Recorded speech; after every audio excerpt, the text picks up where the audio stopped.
Boa noite. É com muita alegria e muita gratidão que podemos dizer em nome da USE, das Casas Espíritas e de todos os organizadores, sejam bem-vindos à 56ª Semana Espírita Intermunicipal, Barretos, Guaíra, Colina e Jaborandi. Boa noite também aos nossos amigos e irmãos internautas da rede amigoespírita.com.br, que está transmitindo ao vivo todas as nossas palestras. Quero convidar as crianças para participarem da Semaninha Espírita, aqui nas salas do Lar da Criança. São muito bem-vindas. Gostaria de pedir a gentileza de desligarem seus aparelhos celulares e anunciar as casas patrocinadoras da noite, que são a Sociedade Espírita 25 de Dezembro e o Centro Espírita Allan Kardec. Não esquecendo de antes agradecer a preciosíssima participação do nosso artista Anfari, que nos brindou com música, que irá acontecer todos os dias, viu, gente? Até o final da... vai acontecer as palestras. Até quinta? Ah, que pena! Até quinta-feira, então, para a gente ter essa oportunidade maravilhosa de ouvir o Anfari e suas músicas tão lindas e harmoniosas, não é mesmo? Vamos, então, para a prece inicial de hoje, que será proferida pelo presidente da Sociedade Espírita 25 de Dezembro, senhor Edson Marcondes de Souza.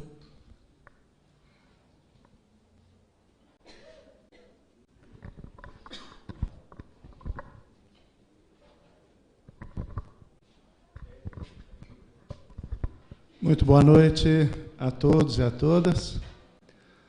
Nós, da Sociedade Espírita 25 de Dezembro, desejamos, em primeiro lugar, agradecer à diretoria da USE pela realização de mais uma Semana Espírita e desejamos que ela seja coroada de bênçãos em todas as suas nuances, em todas as suas situações. Nossos corações da sociedade vibram junto para que este evento possa ser um evento de sucesso, como sempre foi. Vamos agradecer a Deus pela oportunidade de estarmos aqui, apreciando mais alguns ensinamentos que nos ajudam a tornar a nossa vida melhor. Que possamos pedir a Deus neste instante discernimento, lucidez, fraternidade, amor em nossos corações, para que possamos vibrar em uníssono, fazendo com que deste ambiente possam sair vibrações de paz e luz para toda a nossa cidade. Que este evento seja um evento pacificador, em que o amor possa atingir a todos os corações de todos aqueles que residem nas imediações, na nossa cidade, e que nós sejamos portadores destas vibrações de paz, de alegria e de amor, como dizia Paulo, como cartas vivas do Evangelho. Queremos pedir ao Senhor Jesus que abençoe o nosso irmão que fará a conferência nesta noite e que ele toque os nossos corações, a nossa alma, o nosso intelecto, para que juntos possamos reviver o cristianismo na sua integral e mais evidente parte, que é o amor. Que Deus nos abençoe. Iniciamos assim mais uma etapa da Semana Espírita. Que assim seja. GM que está parado aqui na porta, em cima da faixa de pedestre, pede para tirar que está atrapalhando o embarque e desembarque, está na faixa de pedestre. Carro GM que está parado aqui em frente, em cima das faixas de pedestre, está atrapalhando a movimentação. De quem que é? Para ir lá tirar, por gentileza. Vamos ao anúncio do palestrante da noite.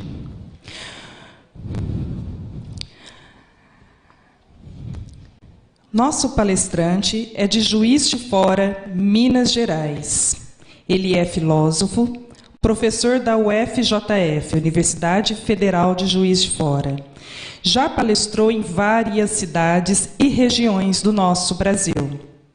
Trabalha na evangelização da FEAB, Federação Espírita Aurélio Braga. É também autor de 2 títulos literários com temática espírita. Para nos presentear na noite de hoje com o tema A Natureza de Deus, convidamos e damos nossas boas-vindas para Humberto Schubert Coelho.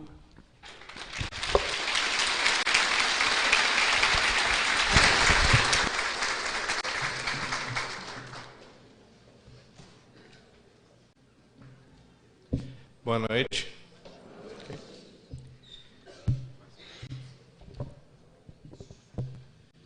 Ok?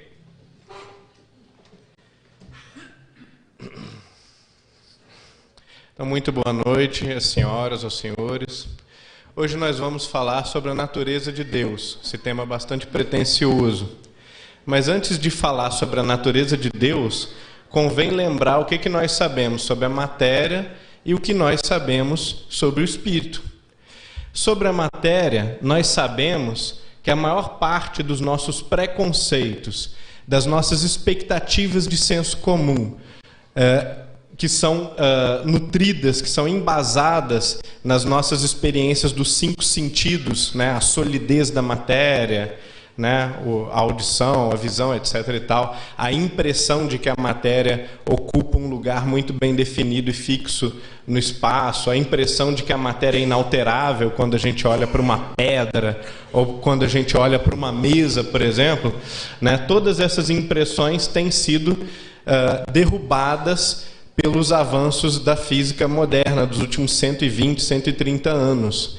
E nós hoje sabemos que a matéria, ela na sua intimidade subatômica, ela está sujeita a uma incerteza muito grande, ela é uma unidade um ponto muito discreto no meio de um campo vasto que a gente chama de átomo, e ali 1/1000º apenas daquele campo vasto, ou menos de 1/1000º daquele espaço é preenchido por um próton, que é o que deveria ser a parte real, a parte substancial da matéria, mas ao bombardeá-lo a gente observa que ele vai se partir em outras partículas ainda menos consistentes, ainda menos palpáveis, menos seguramente qualificáveis como matéria. Então, cada vez mais nós estamos descobrindo novas subpartículas e nos assustando com a nossa ignorância a respeito desses objetos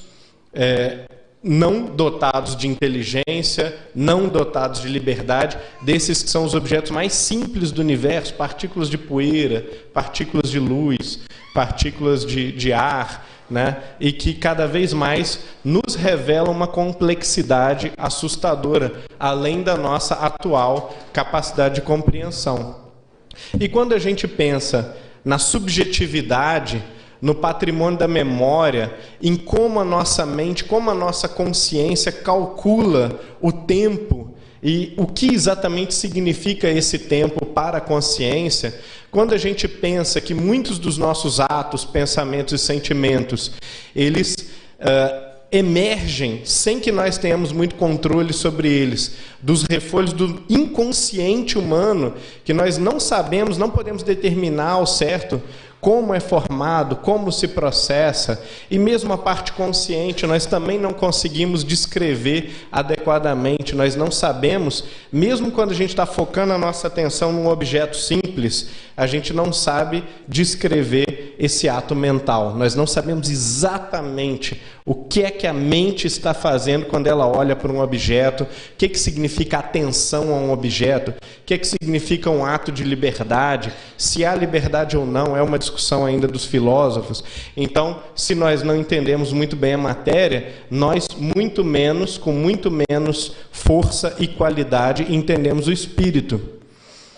Esses são os princípios que compõem o universo, a realidade conhecida, a realidade das criaturas, das coisas, e nós não estamos nem perto de os compreender.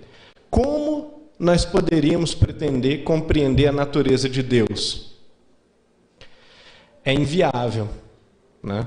Deus tem de ser, no mínimo, mais complexo do que esses dois elementos super complexos que nós não compreendemos. E se ele é mais complexo do que os elementos que nós já não compreendemos, nós não podemos compreendê-lo. E assim eu encerro a minha palestra dessa noite. Nós não podemos compreender a natureza de Deus. Ou, pelo menos, nós não podemos compreender a natureza íntima de Deus, a verdade sobre Deus, a essência de Deus. O que é que nos resta? A gente também não compreende a matéria, mas a gente usa a matéria.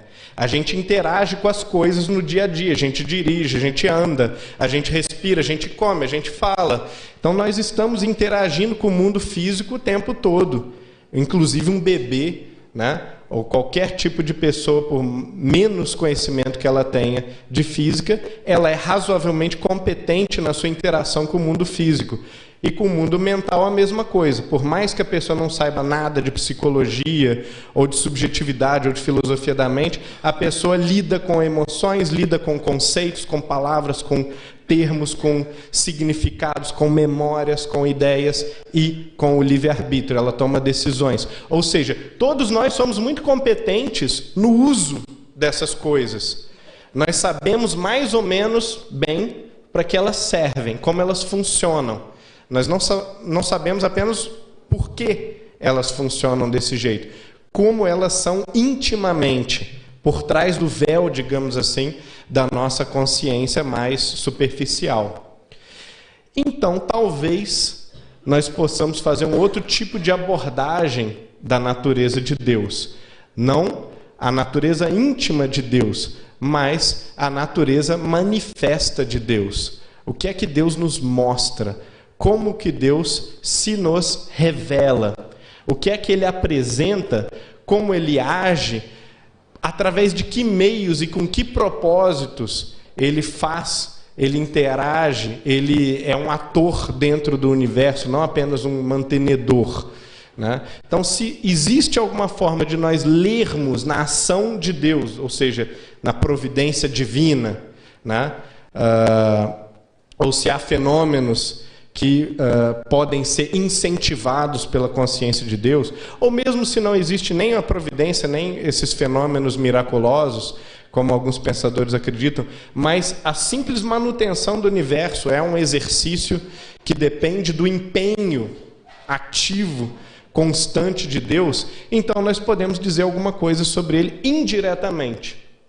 E é o estudo que nós fazemos há 3.000 anos aproximadamente de diagnosticar alguns traços, né, comportamentais, alguns efeitos de Deus no mundo, ou um termo que é caro para nós, que estamos familiarizados com o Livro dos Espíritos, identificar os atributos de Deus, né?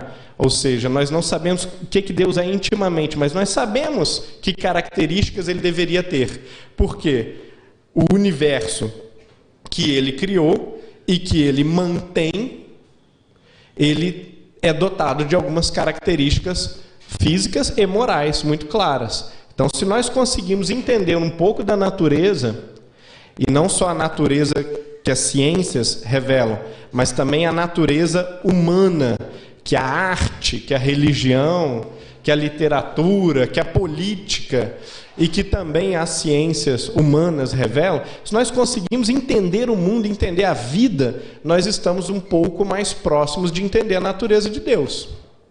Ou pelo menos a natureza dos efeitos de Deus, das ações de Deus. E entender os efeitos e as ações de alguém é entender um pouco sobre esse alguém. É conhecer um pouco sobre o seu caráter, sobre suas intenções ou sobre o seu modo de agir. Então nós podemos fazer um estudo de Deus através do estudo de como é o mundo, de como é a vida, de como é a justiça de Deus.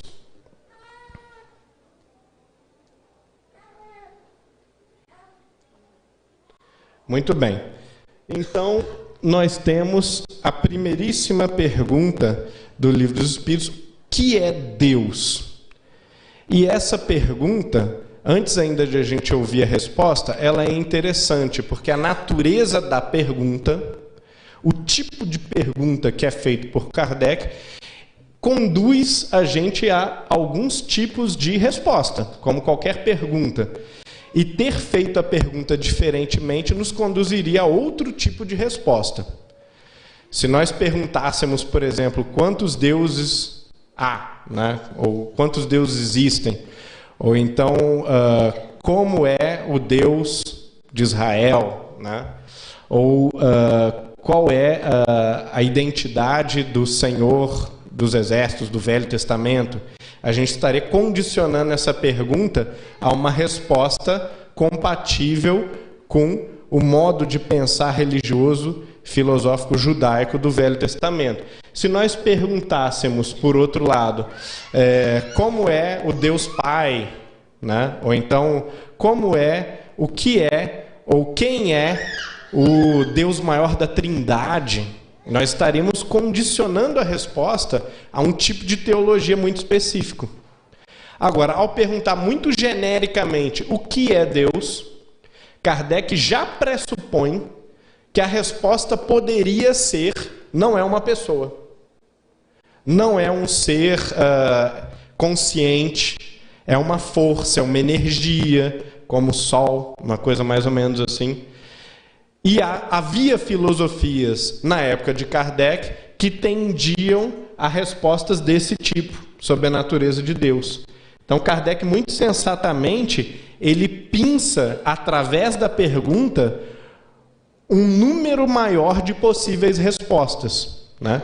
E essa estratégia, ela continua sendo importante para nós agora, imediatamente, porque nós não devemos ser receptores passivos do trabalho que Kardec fez e obteve, naturalmente, respostas muito boas da espiritualidade, mas como seres inteligentes e que pregam uma fé raciocinada, nós devemos seguir e continuar levantando esse tipo de pergunta, levantando questões filosóficas, né? Porque o Espiritismo é uma filosofia. Tanto quanto é uma ciência e é uma religião, ele é uma filosofia. Então nós somos convocados a todo momento a nos colocar questões morais, nos colocar questões do tipo: o meu livre-arbítrio, ele vai até aí ou não vai? Qual é a natureza de Deus?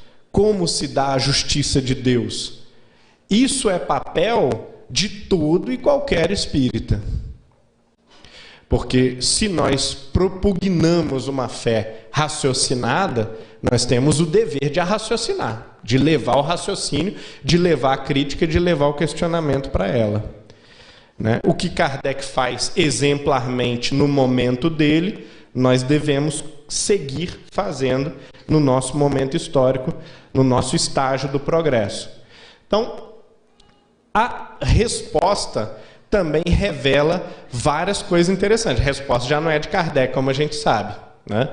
Mas a resposta dos espíritos coincide perfeitamente com a definição filosófica clássica da natureza de Deus.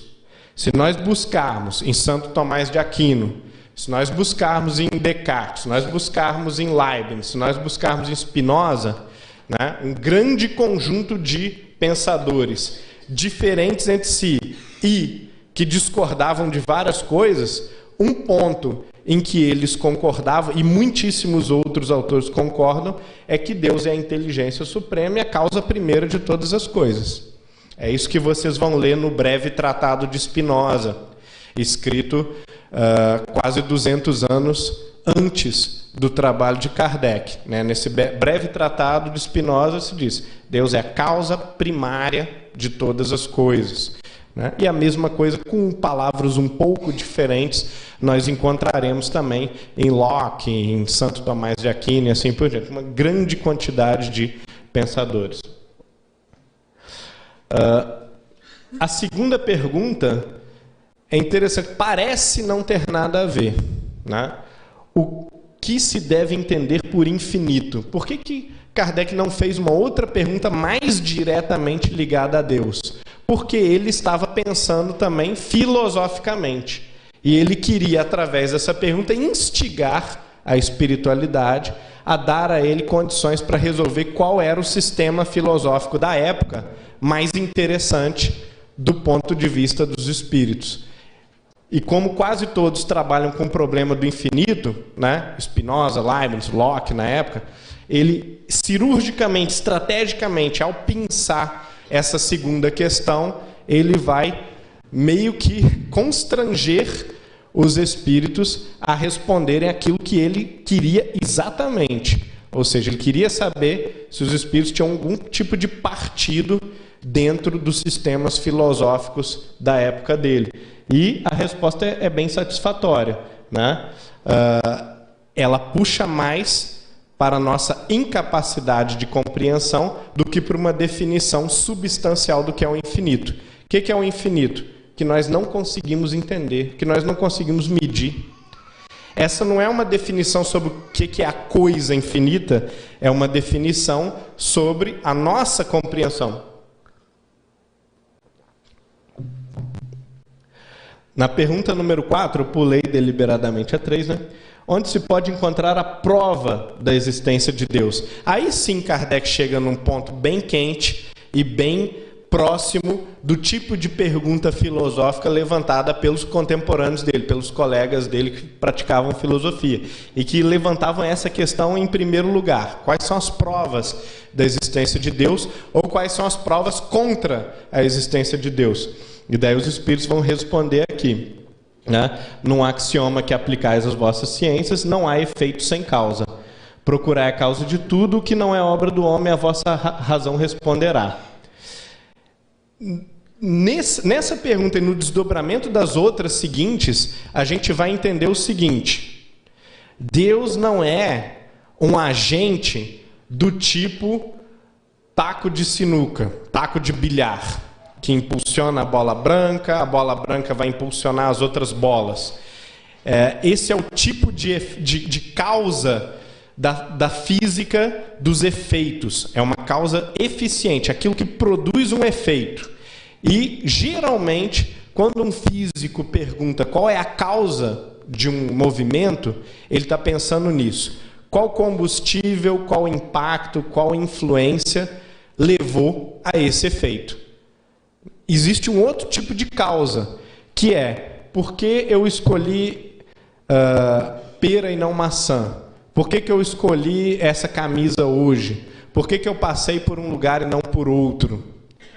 Esse tipo de fenômeno, de evento, não tem a ver com nenhum impacto que nós sofremos enquanto nós estamos caminhando, nenhum tipo de combustível que vai nos levar para cá ou para lá, nenhum tipo de direção, de vetor da física. É uma escolha consciente, nós temos poder de deliberar, de optar por um caminho ou outro. Ou seja, existem dois tipos de causas no universo. Uma que me leva a fazer uma coisa de fora, são as causas físicas. E a outra, uma causa interna, que é a minha vontade de fazer isso ou aquilo. O que Kardec está dizendo, o que os espíritos estão respondendo a Kardec, na questão número 4, é que Deus não é, principalmente aquele que deu o peteleco para começar o universo no Big Bang, ele é mais aquele que escolheu porque o universo ia ser da forma como é. Ele é uma causa primária no sentido de um planejador, de alguém que teve a intenção de começar o universo e de estimular o universo numa determinada direção. Então, esses são os problemas da causa, né? Pode ser uma coisa que transmitiu a ação, uma origem, um motivo, e a definição ela não avança para além desse materialismo, né? A nossa solução para a causalidade física ela é necessariamente uma solução materialista. É por isso que cientistas inteligentíssimos hoje em dia, eles propõem visões materialistas de mundo, porque quando eles pensam qual é a causa dos fenômenos que nós estamos olhando, eles pensam sempre que fenômenos anteriores ocasionaram esses aqui. E quando os filósofos como Aristóteles, ou Santo Tomás de Aquino, ou muitos outros, ou Kant, pensavam quais são as causas do universo, eles pensavam também, adicionalmente, o que é que levou o universo a querer seguir nessa direção. Existe uma vontade nesse segundo tipo de causa, uma intenção, uma consciência, né? Então, isso foi identificado ancestralmente pela humanidade. Nós não precisamos de física moderna, de filosofia complicada para perceber isso, porque nas Upanishads, há 3.000 anos atrás, já havia clara percepção de que a matéria ela é direcionada de alguma forma por uma força interna, por um propósito interno. Então, no Chandogya Upanishad, por exemplo, uma das Upanishads principais, um filho pergunta para o pai sobre qual é a essência da alma, né, que é invisível. Nós não vemos espírito, nós não vemos a alma e ficamos nos perguntando, né, será que isso existe mesmo? E aí o pai pega uma sementinha da árvore Nyagruda, que é uma árvore indiana cuja sementinha é minúscula e quando você aperta ela, escorre um óleozinho e não tem nada por dentro. E essa semente, ela aparentemente não tem uma causa material, uma substância dentro dela. É só esse óleozinho e essa casquinha. Então, o pai manda o filho apertar a semente e fala, o que você vê aí dentro dessa semente? O filho diz, nada. E aí o pai responde, isso é o espírito. É algo invisível, imponderável, que parece nem estar aí, mas que de alguma forma direciona inteligentemente essa sementinha, essa casquinha minúscula, a se tornar uma poderosa e gigantesca árvore, né, que espalha a sua sombra por uma vasta região. Então, o espírito é exatamente isso. Ele é um princípio invisível, mas capaz de direcionar de maneira tal a matéria que nós realizamos grandes coisas. Nós conseguimos coordenar os eventos do mundo físico, do mundo social, do mundo psicológico, para grandes efeitos, muito mais do que o nosso corpo teria condição de fazer se ele fosse um objeto inerte. E assim são pelo menos todos os seres vivos, talvez também todos os seres inanimados, essencialmente. Então aqui eu coletei duas frases mais poéticas do que filosóficas ou científicas. Uma de São João da Cruz, que é um dos mais importantes místicos católicos, e outra de Goethe, que era um sujeito que tinha graves problemas com a religião. Ele me é muito simpático, mas ele não vivia de maneira saudável a religiosidade dele. Mas são dois exemplos de pessoas que gastaram a vida inteira se preocupando, se debruçando sobre o problema de Deus, do que é Deus, né? Então, o João da Cruz diz o seguinte: não tenha em apreço coisa alguma, por grande e preciosa que pareça, se não estar bem com Deus. Pois tudo que há de melhor nesse mundo, comparado com os bens eternos para que fomos criados, é feio e amargo. Isso poderia ser uma frase de Platão, ou poderia ser uma frase de Jesus, né? No sentido de que há uma depreciação das coisas mundanas e uma hipervalorização das coisas celestiais, das coisas espirituais. E aí com Goethe nós vamos ter no Fausto, né, um momento em que o personagem, né, Fausto, ele vai celebrar uma missa e ele vai reinterpretar aquela passagem do Evangelho de Lucas, no princípio era o verbo.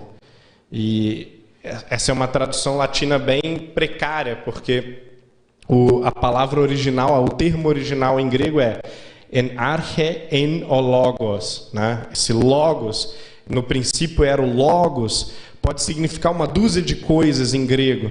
Pode significar que no princípio era a razão, no princípio era a ordem, no princípio era a palavra, e na opinião de Goethe, a melhor tradução seria a ação.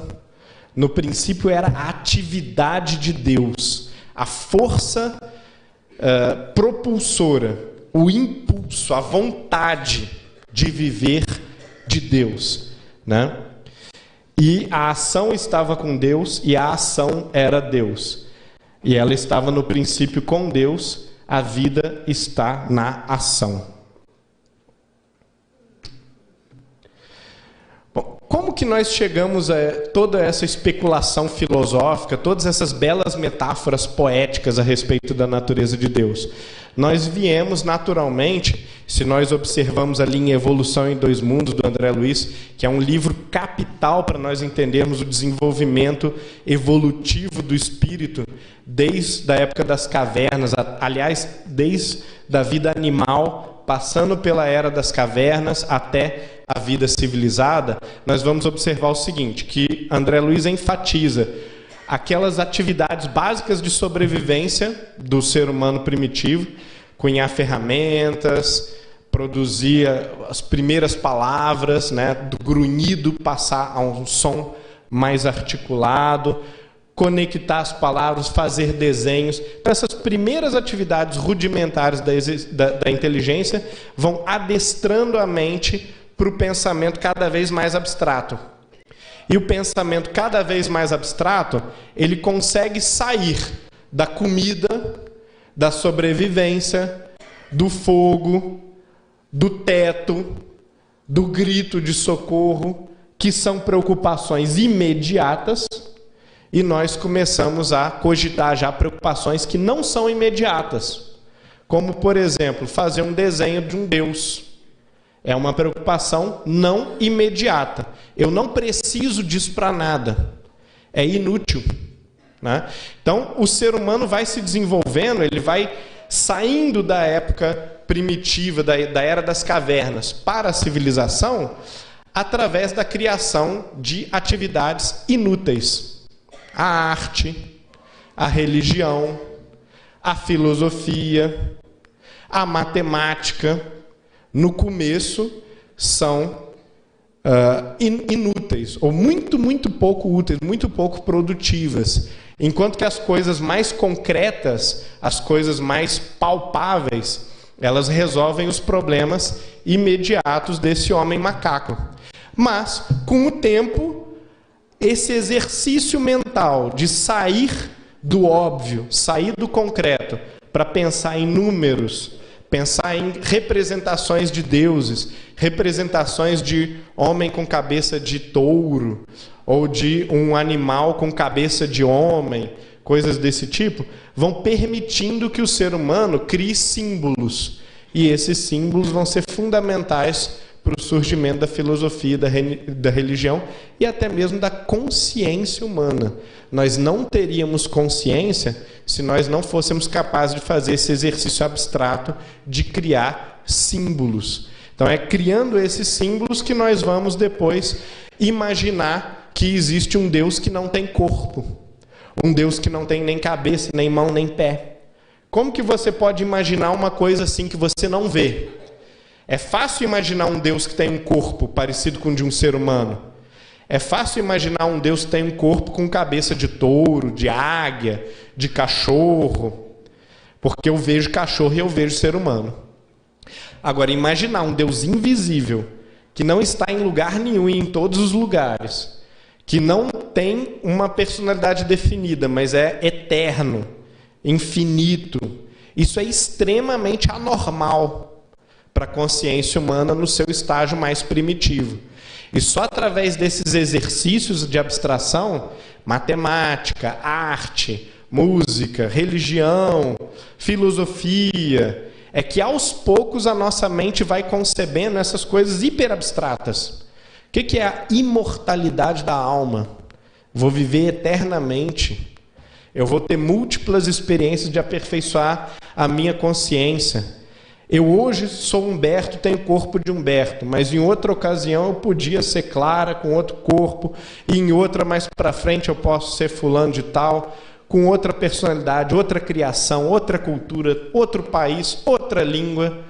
Como que eu consigo imaginar uma situação dessa se eu não tenho um poder de abstração muito grande, um poder de sair do pensamento óbvio e cotidiano e imaginar de maneira bem livre, né, flexível, condições que eu, na verdade, não estou experimentando. Eu não estou experimentando agora a minha imortalidade. Eu não estou experimentando agora a infinitude de Deus. Então eu preciso sair do meu modo de pensar cotidiano, ordinário, para pensar esses assuntos super difíceis.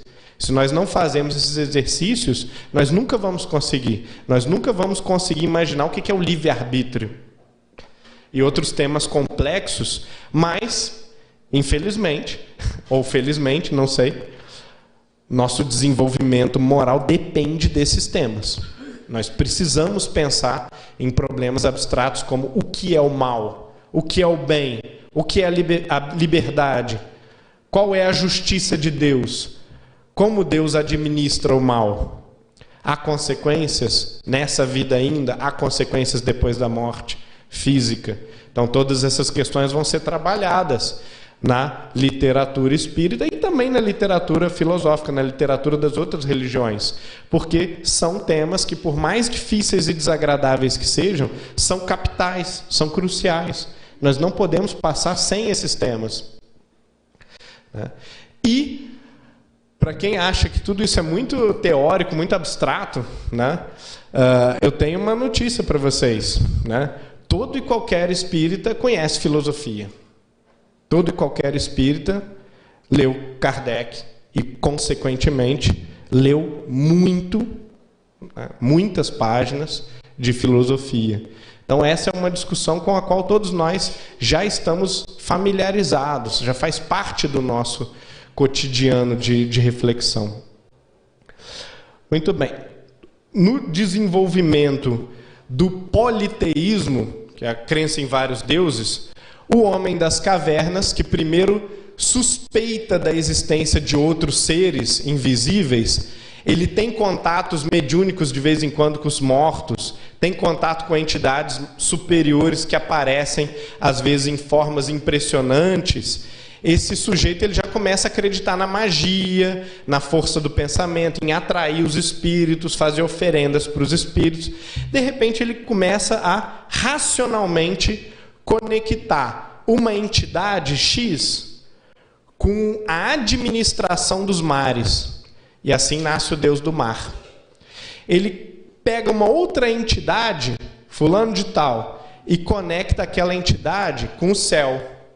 O administrador do céu é Zeus. Sei lá quem que é, em outra cultura. Tupã, né? Então, quando o homem primitivo faz essa associação, o que ele está fazendo? Ele está racionalizando o universo. Ele está dizendo, existe um organizador para os mares, existe um espírito responsável pelos mares, e o nome desse espírito é Poseidon. E o nome do espírito que organiza os céus é Zeus. Então, o politeísmo já é uma grande evolução em comparação com o animismo. E logo depois, nós vamos ver o surgimento do monoteísmo, mais ou menos simultâneo em vários países, porque os pensadores começam a colocar a seguinte questão: se há vários deuses e todos eles são iguais, então a consequência óbvia é que em alguns momentos vai haver brigas entre os deuses. Ainda mais porque a própria mitologia descreve os deuses como sendo egoístas, invejosos, caprichosos, chiliquentos. Então, em muitas ocasiões, Apolo vai estar de birra com Ártemis. E Poseidon vai estar brigado com Plutão, com Hades. Aí, Sócrates, num diálogo muito famoso dele chamado Eutífron, ele coloca uma pergunta assim para um sacerdote: se você agrada um Deus, como garantir que você não estará desagradando o outro, que é inimigo dele? Se você faz uma oferenda para um Deus que você sabe que é inimigo de Apolo, será que você não está, na verdade, ofendendo Apolo? Então, quando você acha que é um bom religioso para um Deus, você é um péssimo religioso para o outro Deus. Você está arrumando treta, né? Está causando briga, causando dissidência entre os deuses. E ao conquistar a simpatia de um, você conquista a antipatia e o ódio de outro. E aí o sacerdote fica completamente pasmo, fica constrangido. Não sabe o que responder diante desse problema. É um paradoxo. Eu não posso acreditar numa religião que eu agrado um Deus e desagrado o outro que é inimigo dele. Qual que é a conclusão lógica que a gente tem que tirar disso? Não pode haver vários deuses, ou pelo menos se há várias entidades superiores, elas não podem estar todas no mesmo nível. Tem que haver uma hierarquia, um princípio supremo, um Deus único, que seja a fonte de toda a ordem e que coloque, de alguma forma, algum tipo de ordenação nos demais deuses e nas demais entidades.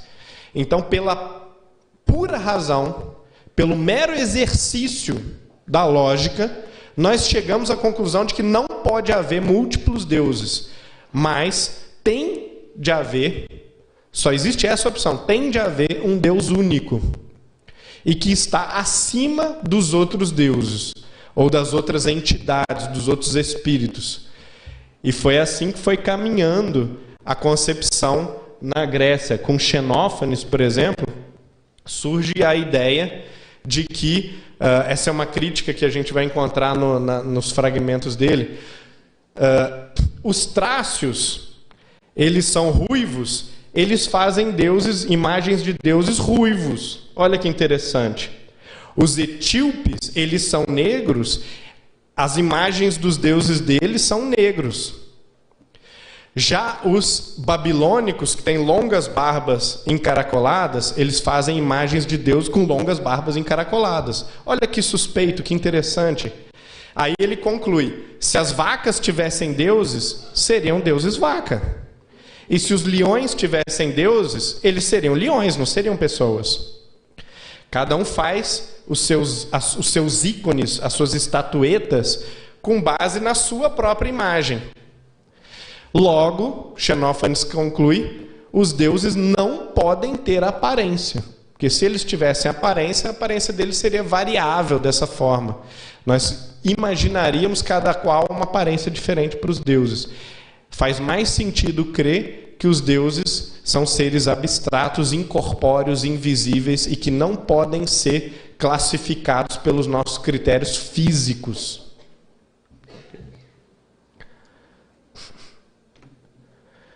Antes disso, eu pulei uma partezinha, no Egito, nós vamos ter uma revolução monoteísta também com Akhenaton.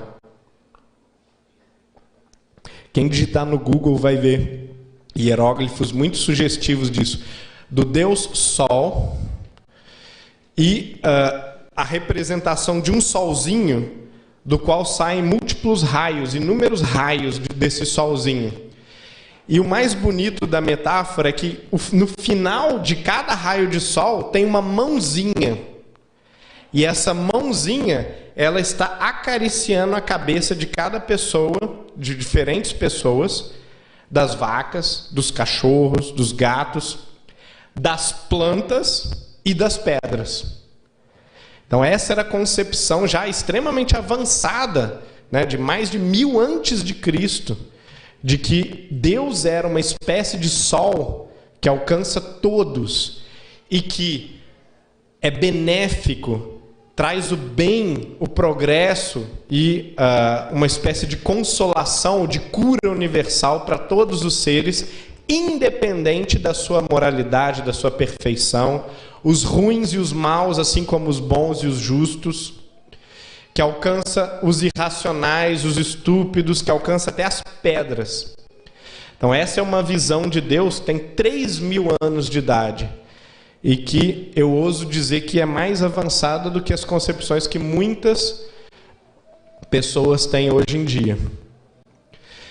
No confucionismo, nós vamos ver a ideia de que o paraíso confuciano, ele não é feito de nuvens e pessoas flutuando e tocando harpa, né, como no paraíso judaico. Ele é feito de uma fileira de prédios de funcionários públicos, parece Brasília. E aí nesses prédios ficam vários burocratas carimbando processos, protocolando papéis e tal, arquivando pedidos. Está faltando grilos numa certa região. Aí uma equipe vai lá, né, de espíritos, vai lá resolver o problema da falta de grilos. É porque tem excesso de pássaros. Temos que inibir o nascimento de pássaros para que os grilos voltem e possam cumprir o seu papel. Então é a ideia de que o plano espiritual é um plano de administração do que deve ser, né? A Terra às vezes frustra os nossos planos, mas os planejadores continuam lá, atentos, trabalhando 24 horas para refazer os planos e melhorar, aperfeiçoar a administração do mundo aqui de baixo, né? Essa é uma ideia que também foi concebida em 500 antes de Cristo. Todas essas ideias, elas nos chocam pela qualidade e também pela originalidade, pela dificuldade que se era nutrir uma ideia assim, criar uma ideia assim, num contexto onde elas não existiam. Não existia filosofia, não existia ciência, não existiam religiões avançadas. As religiões faziam sacrifícios humanos. Elas eram extremamente bárbaras. E quando nesse contexto surge um Akhenaton, surge um Confúcio, surge um Moisés, surge um Sócrates, né? Um Patanjali, um Buda, nós temos a certeza que esses indivíduos foram enviados. Eles não podem ter aprendido as coisas que eles diziam, as coisas que eles pregavam aqui. Eles já vieram com um ensino suficientemente maduro, talvez mais maduro do que o que nós temos hoje para oferecer, com uma consciência muito aperfeiçoada da natureza de Deus. E vem enfatizar a ordem, a justiça, a bondade. Como Agostinho dizia muito belamente nas Confissões, né? Não existe saúde em quem critica qualquer obra de Deus. Se qualquer coisa te desagrada, o problema não há de ser de Deus, porque Deus quis essa coisa assim por um bom motivo. Se a qualquer pessoa, qualquer tipo de ser humano, por pior que sejam os crimes que ele comete, você pode apontar para ele e diz: esse ser humano não merecia existir. Você está dizendo que Deus não tinha o direito de querer a existência dessa pessoa, porque Ele quis. Se essa pessoa está aqui, no nosso mundo, ou em qualquer outro, ela está por pura expressão da vontade de Deus. Deus não só quis, mas como Deus, quando teve a ideia de conceber cada um de nós, cada um de vocês, cada pessoa que nós consideramos desprezível, nojenta ou abominável, Deus não apenas quis, como amou. E aí Agostinho vai dizer: nós não temos o direito de manifestar desagrado com nada, porque tudo é obra de Deus. Tudo aquilo que existe foi bem quisto por Deus e tem um bom motivo para ser.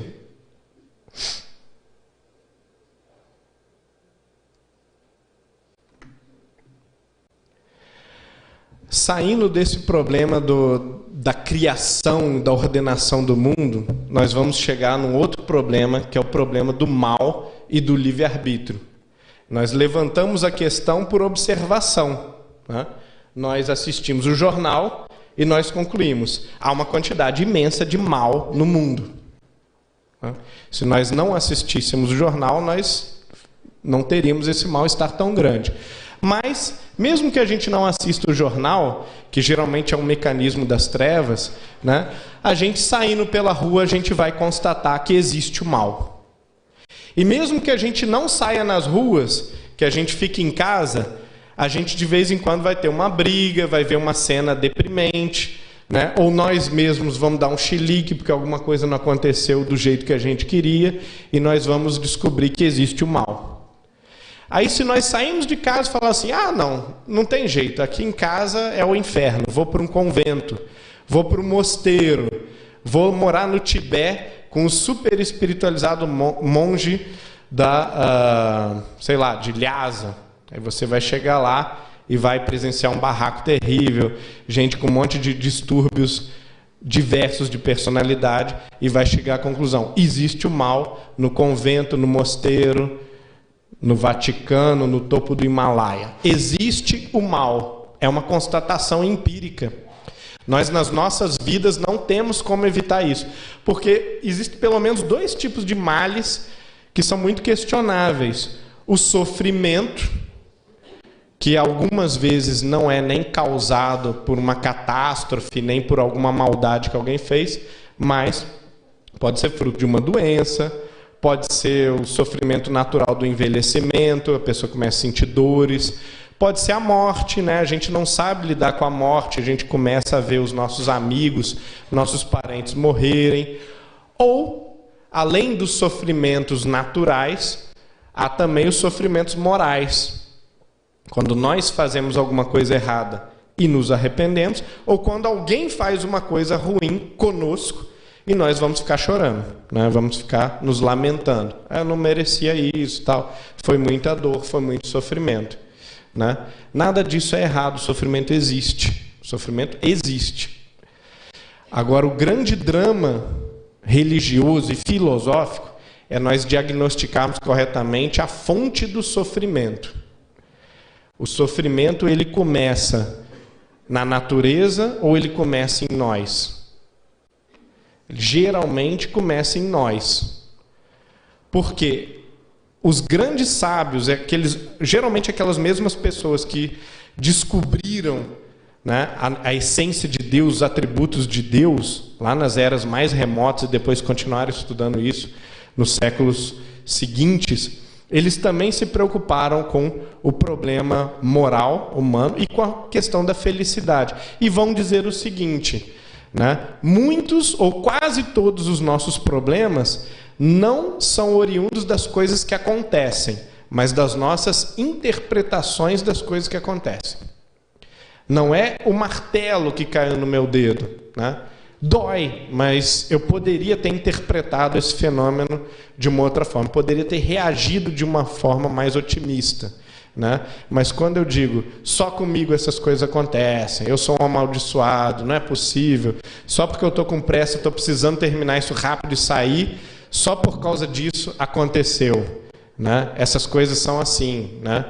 Então você aumentou ao sofrimento da dor no dedão um sofrimento desnecessário psicológico.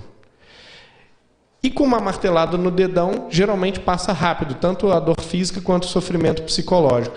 Mas quando é uma injustiça muito grande, quando você sofre de uma forma muito pungente, ou quando a gente olha na televisão esses escândalos que o nosso país vem sofrendo, nós chegamos à conclusão de que não vai passar. O nosso mal-estar não vai passar, né? Nós nunca vamos superar isso. Então nós criamos uma perspectiva pessimista, uma perspectiva depressiva a respeito desse sofrimento que nós estamos passando. Porque ele é grande, sim, ele é grande. E nós, até certo ponto, nós estamos certos em nos revoltarmos, nos deprimirmos com as coisas da vida. Mas essa é a atitude que aumentará o sofrimento. Ela somente aumenta o sofrimento.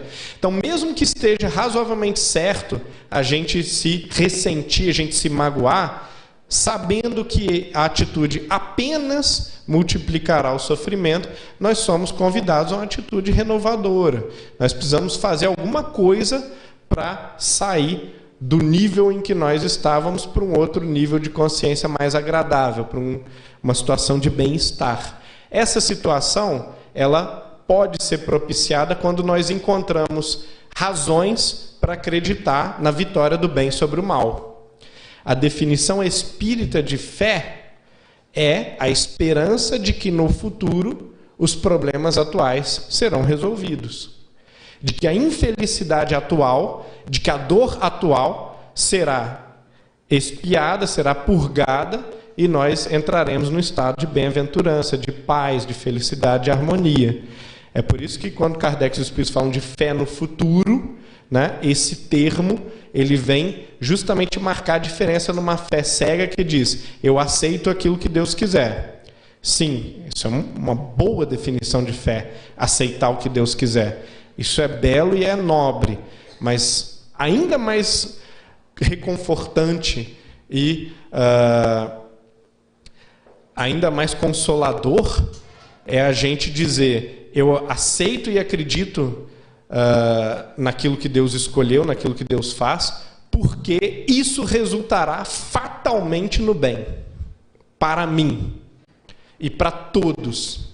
Então, por mais horrível que seja a situação, eu acredito que a fonte do mal são os seres humanos e a natureza, o sistema da ordem universal, Deus, em sua perfeita vontade, conduzirão a minha vida, a vida da coletividade, a vida das pessoas que eu amo, para um estado de bem-aventurança, de harmonia, de consolação, de paz de espírito. Se eu acredito nisso piamente, eu estou convencido racionalmente que isso vai acontecer, é muito mais difícil eu ter aquele segundo tipo de sofrimento, que é o sofrimento psicológico.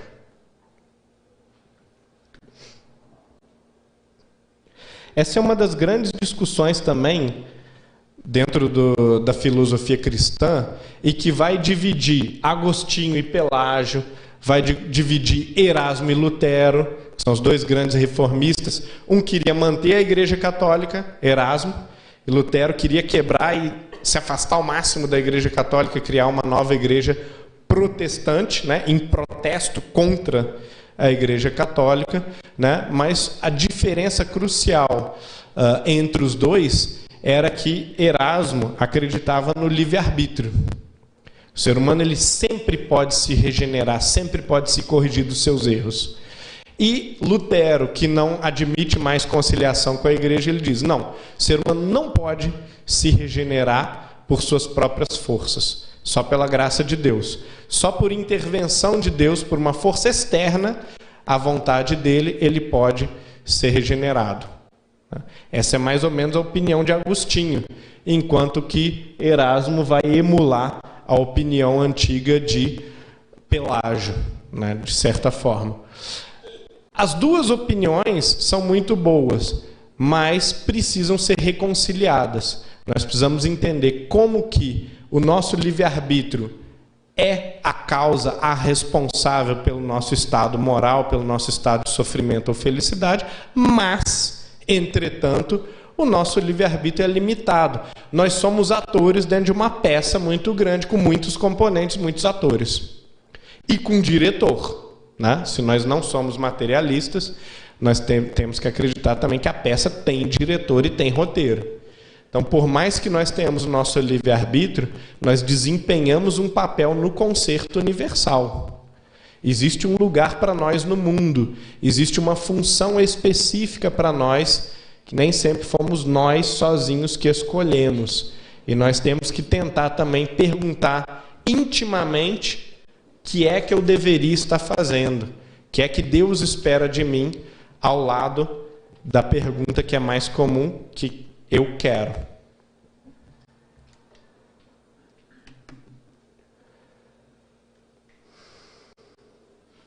Bom, eu vou falar muito rapidamente sobre esse aspecto. Esse é o tipo de discussão bem famosa dentro da filosofia e que interessava a Kardec, porque Kardec, na pergunta 7 do Livro dos Espíritos, ele começa a insistir muito com os espíritos a respeito do panteísmo, né? Mas Deus é uma entidade separada de nós, ele vive fora do mundo e criou o mundo como se o mundo fosse uma espécie de coisa, ou ele habita o mundo e penetra o mundo e ele está dentro de nós, ele é a soma de todas as coisas do universo. E aí, os espíritos de maneira muito sagaz, filosoficamente, não respondem. Eles respondem assim: bom, Deus existe, né? É preciso crer nisso. Não deve-se tentar ir além, porque a sua razão, a sua inteligência ainda primária se perderia num labirinto de palavras, de conceitos, e não chegaria a lugar nenhum. Então a resposta da espiritualidade ela é muito mais no sentido de nos conter, né? Abaixem sua bola, seres humanos, né? Vocês, na verdade, não sabem muita coisa nem sobre o mundo que vocês estão, nem sobre o seu corpo, vocês não sabem como é que funciona, sobre sua própria mente, por que vocês tomam essas decisões ruins, né? E querem ficar perguntando se Deus está em tudo ou não, se é uma entidade transcendente ou imanente, né? Perguntas muito abstratas, muito difíceis. Mas as metáforas nos ajudam a entender também alguma coisa a respeito da natureza de Deus. Por um lado, Deus é o Criador, ele tem que ser uma coisa separada. Ele não pode ser a soma de todas as coisas, porque senão ele seria o resultado do universo, não seria o produtor do universo. Ele não teria poder para tomar decisões ou para atuar ou para regrar o universo à sua maneira. Pelo contrário, o universo teria produzido ele e ele seria um fantoche, uma marionete do universo.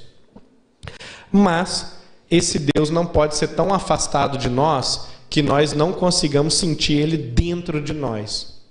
Ele não pode ser tão afastado de nós que nós não consigamos estabelecer com ele uma relação de amizade, mais do que amizade, de intimidade. E os grandes mestres espirituais de todos os tempos, eles dizem umas coisas muito complicadas, né? Vós sois deuses. O que isso significa? Eu e o Pai somos um. Quem vê as minhas obras, vê as obras do Pai. Quem vê as do Pai, vê a mim.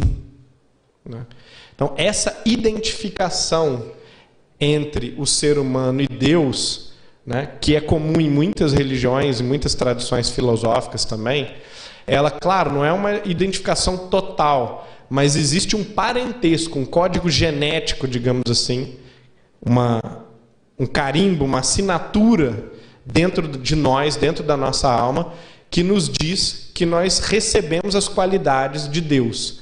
É por isso que nós somos parecidos com Deus. Deus é criador. Nós somos criadores. Nós temos uma característica que vem da palavra criação também, a criatividade. Nós podemos criar coisas que nunca existiram. Nós não somos bolas de bilhar. Nós podemos produzir coisas que antes eram insuspeitadas, que no universo não havia. Seja um artesanato simples, seja uma página, um bilhete, um livro, uma música, né? Um objeto artesanal qualquer, uma jogada de basquete, de futebol, que ninguém nunca tinha imaginado antes, um gesto de dança, um tipo de código. Quando qualquer ser humano criou uma coisa nova, quando produziu alguma coisa e disse, fui eu que fiz, né? Você mostra que você tem uma característica divina. Esse ser humano mostra que ele é um criador. Ele pode trazer à luz uma coisa que era só uma ideia, só um sonho, um ideal. Isso é muito importante, é muito sério, né? Nós temos também a liberdade. A liberdade é a característica de Deus. A matéria, que é o mais diferente possível de Deus, a coisa mais distinta possível de Deus, ela não é livre. Deus é totalmente livre. Nós estamos no meio do caminho, ou seja, nós somos meio divinos, nós somos um pouquinho livres, um pouquinho inteligentes, um pouquinho criativos. Nós não somos como a matéria, que não é nada criativa, nada inteligente, nada livre, mas nós também não somos perfeitamente livres, perfeitamente inteligentes e nem perfeitamente criadores como Deus. Tem essa frase bonita também de Paulo, né, nos Atos: em Deus vivemos, nos movemos e temos o nosso ser, né? Quer dizer, Deus não é alguém com quem a gente se relaciona, não é uma coisa diferente de nós, ele é uma circunstância, ele é um contexto em nós. E se nós chegamos a fazer a obra de Deus, a cumprir a vontade de Deus, então nós, de alguma forma, nós nos identificamos com Deus, vivemos em Deus. Os turcos, eles têm muitos nomes para Deus. Eles, às vezes, em algumas passagens é dito, eu não sei se é a sério ou se é jocosamente, que os turcos têm 100 nomes para Deus. Por quê? Porque dar um nome específico para Deus seria limitar ele a um conceito. E quando eu digo Deus é um infinito campo florido, Deus é o pôr do sol das vidas, Deus é o conjunto de todas as estrelas, Deus é a brisa que sopra nos cabelos da pessoa amada. Quando eu uso 100 diferentes nomes desse tipo, eu me lembro de uma coisa muito importante. Além de Deus ser todas essas coisas extremamente belas, extremamente elevadas, ele também não é nenhuma delas. Ele também não pode ser facilmente reduzido e identificado a nenhuma delas. Então nós entendemos que Deus, ele é tudo junto e mais. É a fonte, a origem de todas as coisas. Na linguagem de um outro Upanishad, ele é a luz de 100 milhões de sóis, reunidos num só feixe. Imaginem isso, que metáfora exagerada, né? Mas essas metáforas exageradas, elas tentam forçar a nossa mente além dos limites normais, além do funcionamento normal dela, né? Extrapolar um pouco o nosso pensamento ordinário e cotidiano.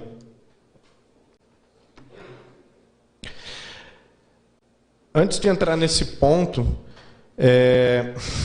eu queria também falar rapidamente, contar uma rápida parábola do Rumi, que é um pensador muçulmano, que criou essa história, essa historieta não real, tá? Mas que é uma parábola muito instrutiva. Moisés, certa feita, estava andando pelo deserto e ele encontra um beduíno ignorante rezando, orando. E esse beduíno ignorante, ele estava dizendo assim: ó Deus magnífico, deixe-me beijar os seus pés. As suas mãos conduzem a minha vida.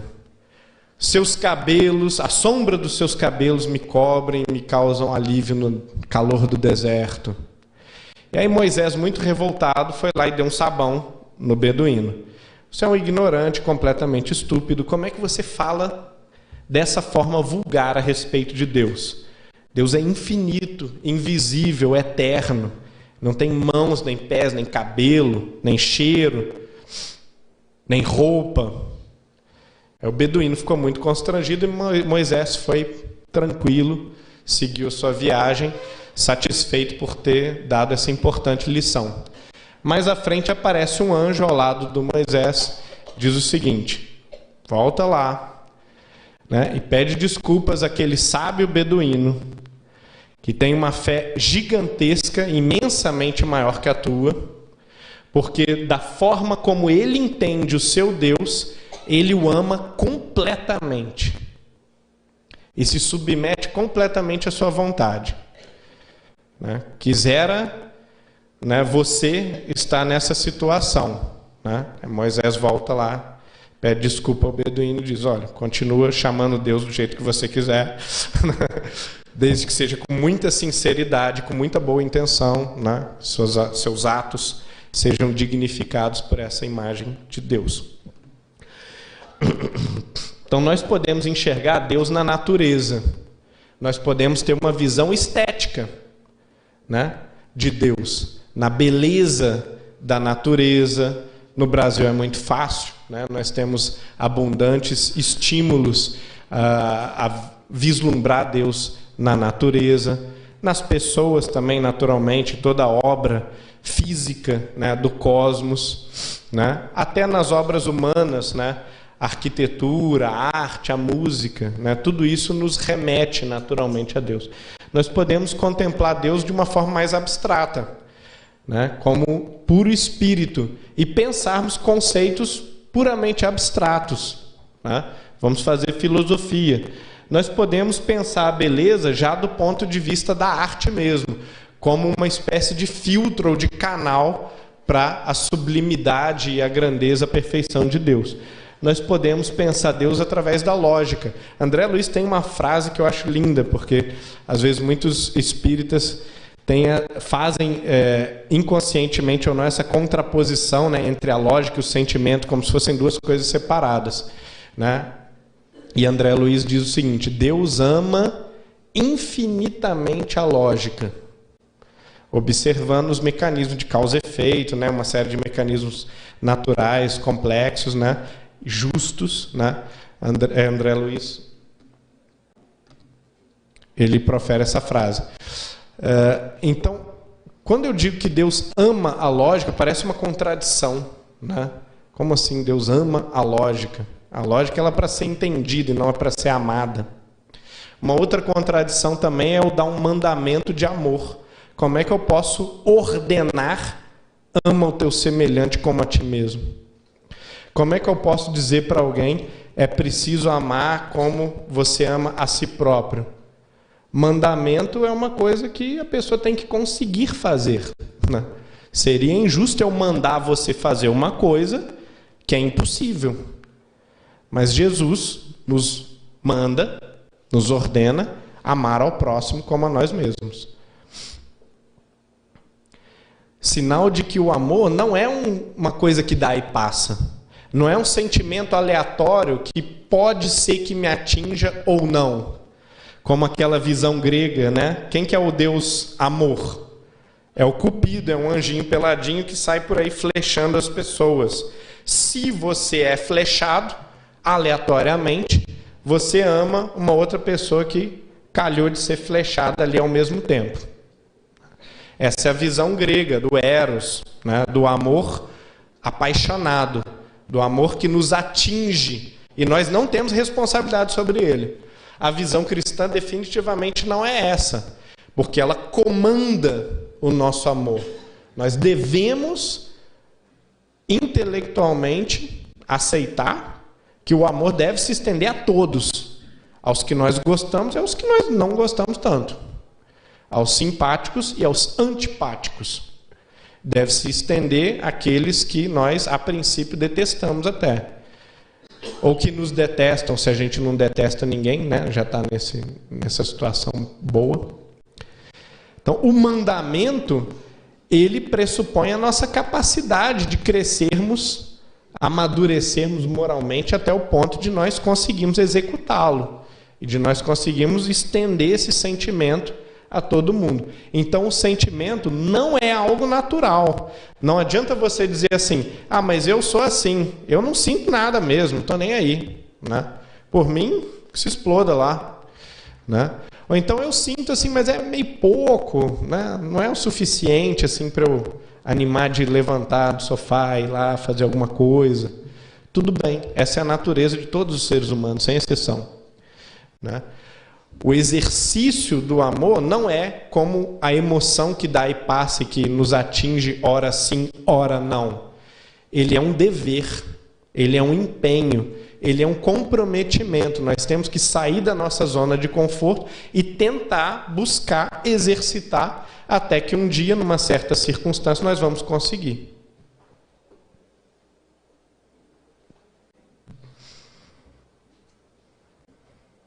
Então, nós não chegamos a lugar nenhum, porque nós, no começo, falamos que íamos apresentar a natureza de Deus. Pois nós falamos sobre algumas características que poderiam, né, como Guimarães Rosa fala, né, eu não sei de nada, mas eu suspeito de um monte de coisa.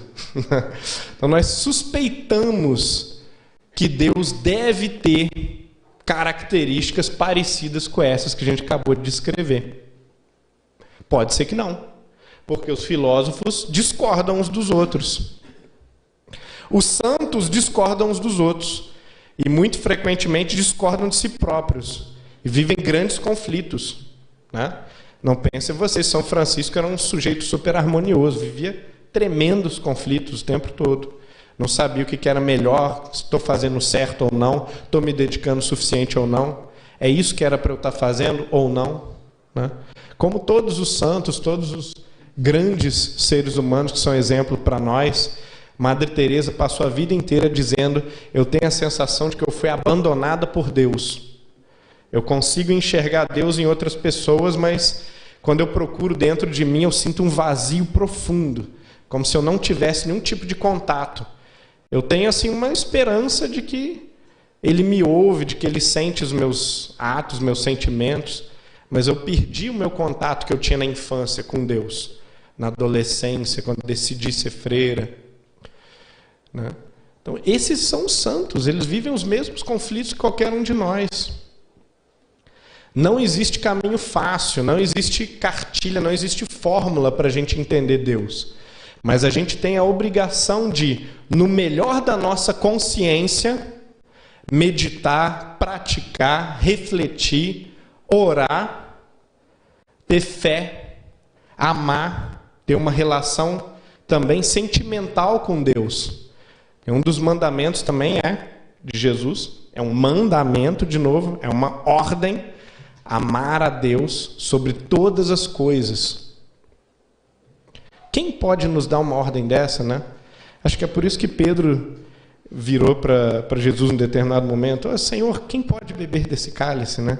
Quem é que suporta essas palavras? A gente não consegue praticar essas coisas. Isso é tudo muito irreal, muito inatingível, né? Essa é a revolução espiritual. Nós seguimos nos comportando como materialistas, né? A gente não vive como se nós fôssemos imortais, como se o mais valioso fosse o patrimônio espiritual. Muito bem. Queria terminar com um rápido exercício. Queria que nós fechássemos os olhos e nós contemplássemos,